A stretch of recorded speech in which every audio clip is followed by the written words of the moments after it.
দিনে যে কোনো এক সময় যদি একটু সুন্দর করে সাজা যায় না, তাহলে কিন্তু মনটা অনেক ফ্রি হয়ে যায়। তাই আমিও সেজেগুজে নিয়েছি কিন্তু। তবে আমি একটুখানি বেরোবো, কোথায় যাচ্ছি কেন যাচ্ছি সেগুলো সবই জানাবো। তবে তার আগে আমাদের বাড়িতে সকাল থেকে কী যুদ্ধ হচ্ছে সেটা তো দেখতে হবে নাকি।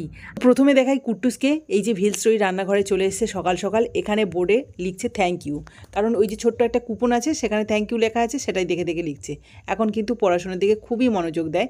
জানি না কতদিন এটা থাকবে। আমার পড়াশোনা করতে খুব ভালো লাগে। তাই নাকি? তোমরাও আমার মতো পড়াশোনা করো তো। তোমরা নিশ্চয়ই বুঝতে পেরেছো যে কুট্টুস কেমন পাকামো করছে। এখন আমি ভয়েস ওভার দিচ্ছি আর ও কিন্তু তার সাথে সাথে ভয়েস ওভার দিচ্ছে। তো যাই হোক, সকাল থেকে আমাদের বাড়িতে কি মহাযুদ্ধ চলছে সেটা একটু তোমাদের সাথে শেয়ার করি। প্রথমে দেখাচ্ছি এই যে আমাদের রান্নাঘরে মিস্ত্রি এসছে, কাজ হচ্ছে, তোমাদের দাদাভাই হেল্প করছে। আসলে এই রান্নাঘরটা ভিডিও করার জন্য না খুবই অসুবিধা হচ্ছিল। একটু ছোট করে প্রথমে করেছিলাম, কারণ ফোনে তো ভিডিও করতাম, অসুবিধা হতো না। তবে যবে থেকে ক্যামেরা কেনা হয়েছে তবে থেকেই অসুবিধাটা দেখা দিয়েছে।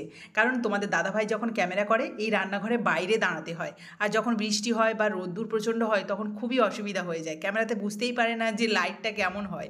তো সেই জন্য তোমাদের দাদাভাই বললো না, এই রান্নাঘরটা একটু বাড়াতে হবে। তাছাড়া কি বলো তো, এই দিকটা মানে যে দিকটা চাল বাড়ানো হচ্ছে ওই দিকটা খুব রোদ্দুর পড়ে। শীতের সময় তো পুরোপুরি রোদ্দুর এমনভাবে কড়ার ওপরে পড়ে যে ক্যামেরা করতেই পারে না। তাই এই চালটা যদি একটু বাড়ানো যায় তাহলে কিন্তু এই যে রোদ্দুর থেকে রেহাই পায়, তাছাড়া বৃষ্টির ঝাপটা থেকেও বাঁচা যায়। রান্নি মাসির গায়ে লাগে না, আর অসুবিধা হবে না আশা করে যাচ্ছি, ঝাপটাও আসবে না। হ্যাঁ ওইটাই বেশি। সেই ঝড়ের সময় বাবা রান্না করেছি, তো কম মাংস তরকারি ফুটছে আর মাংস তরকারি জল এসে পড়ছে। বাজও পড়ছে এরকম, এখন থেকে তো ঘরে যাইনি। একটু দুমদাম বাজ পড়ছে তাও ঘরে যাইনি। ঠিক লেগেছে। থ্যাংক ইউর পরে কি আছে? রান্নাঘরের কাজ হচ্ছে তো তোমাদের দেখিয়ে দিলাম। আর তারপর নেক্সট যে কাজটা হচ্ছে সেটা হচ্ছে এই যে আমাদের বাড়ির সামনে যে পাঁচিলটা ছিল সেটা তো আগেই ভাঙা হয়ে গেছিলো, তোমরা নিশ্চয়ই দেখেছো। এছাড়া মন্দিরও ছিল, সেটাও ভাঙা হয়ে গেছে।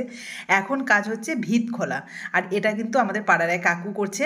আর ভিতটা খোলা হচ্ছে কারণ আমাদের পাঁচিল সহ মন্দির হবে। আর এই জন্য তোমাদের দাদাভাই আর বাবা একবার এই কাকুর কাছে আসে আর একবার ওই কাকুর কাছে যায়। মানে দু জায়গায় কাজ হচ্ছে, বুঝতেই পারছো, দুজন শুধু এদিক ওদিক ছুটছে। আর আমার আর মার কাজ ছিল খাবার দাবার জোগাড় করা আর কুট্টুসকে সামলে রাখা। সকাল থেকে কুট্টুসকে কিন্তু আমি সামলে রেখেছিলাম, মা এদিকে দায়িত্বটা পালন করেছিল। মানে মিস্ত্রি তো খেয়েছে, তার জন্য ভাত ডাল তারপর ডিম ভাজা আলু সিদ্ধ হয়েছিল। তারপর দুপুরে আবার খাওয়া দাওয়া করবে, তার জন্য আমি রান্না করতে বসে গেছি। কারণ মাঝখানে মা স্নান করে ভোগ দিতে গিয়ে একটুখানি দেরি হয়ে গেছে। আর কুট্টুসকে কিন্তু তার মাঝে খাওয়া দাওয়া দিতে হচ্ছে, পড়াশুনো করাতে হচ্ছে। আর মাঝে মাঝে ওই যে খাওয়াটা দিচ্ছি আবার চলে যাচ্ছে। তো এখন এই যে লেবু কেটে রাখলাম, রস বের করে দেবো। আর এদিকে কিন্তু আমি রান্না বসিয়ে দিয়েছি, সবগুলো জোগাড় হয়নি, কিছু জোগাড় করে নিয়েই বসে পড়েছি।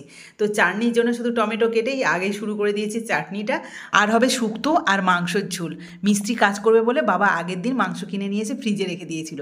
আসলে আমাদের বাড়িতে না সবাই একটু মাংস প্রিয়সী, আর বাবা মনে করে যে একটুখানি মাংসের ঝোল হলেই ব্যাস সব ভাত খাওয়া হয়ে যাবে। সত্যিই তাই, আমাদের কিন্তু একটুখানি মাংস বেশি লাগে না, একটুখানি ঝোল আর এক পিস আলু হলেই ব্যাস। তো সেই জন্য মাংসের ঝোল হচ্ছে। আর চাটনিটা না আজকে একদম অন্যরকমভাবে বানাচ্ছি। তেলের মধ্যে সর্ষে তেজপাতা আর একটা শুকনো লঙ্কা দিয়ে টমেটোগুলো ভালোভাবে কষিয়ে নিয়েছিলাম, তারপরে একটু আদা বাটা দিয়েছি আর জল দিয়ে চিনি দিয়ে তারপরে তেঁতুলের মাড় দিয়ে খুব সুন্দরভাবে ফুটিয়ে নেওয়ার পরে কিন্তু দারুণ একটা টমেটো চাটনি হয়েছে, টেস্ট হয়েছিল দারুণ। আর এই দেখো লাল লাল মাংসের ঝোল। এই মাংসের ঝোলটা এত খেতে ভালো হয়েছিল যে বাবা বারবার বলছিল যে এইরকম যেন রান্না সব সময় দেখি। তো যাই হোক, দুপুরে খাওয়া দাওয়ার পরে ফাইনালি আমাদের রান্নাঘরটা কেমন হয়েছে তোমাদের একটু দেখিয়ে দিই। দেখো ওপরে তো ছাওয়া হয়ে গেছে, একবেলার মধ্যেই কাজ হয়ে যায়, কারণ অল্প করেই তো বাড়ানো হয়েছে, কিছুই নয়। তিনটে এদিকে খুঁটি দেওয়া হয়েছে।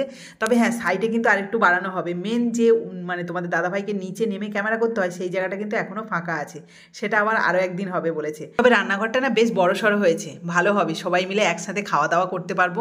তো দেখো একটুখানি সন্ধে হয়ে যেতেই আমি কিন্তু সেজেগুজে রেডি। আর আমাকে না একটুখানি যদি বলে যে কোথাও যাবো চলো, তাহলে তো আমি একদম দুপায়ে খাড়া যাওয়ার জন্য। আর যেই বলেছে যে আজকে বাড়িপুরে যাব, তখনই কিন্তু আমি সুন্দর করে সেজে নিয়েছি। আর মেয়েরা কী বলো তো, বাড়িতে সারাদিন কাজকর্ম করার পর একটুখানি সন্ধ্যের সময় যদি কেউ ঘোরাতে নিয়ে যায় তাহলে তো আর কথাই নেই, বেশ ভালো হয়, তাই না? তো আমারও তাই। আরও তো বিয়ের আগে যখন সোনারপুরে থাকতাম তখন তো প্রত্যেক দিন বেরোতাম, আর এখানে যখন এলাম তখন বাজার ঘাট কিচ্ছু কাছে নেই। কি মন খারাপ করতো কি বলবো, যে প্রত্যেক দিন ঘরে বসে যেন মন খারাপ করে বসে আছি। ঝামেলা হতো তোমাদের দাদাভাইয়ের সাথে।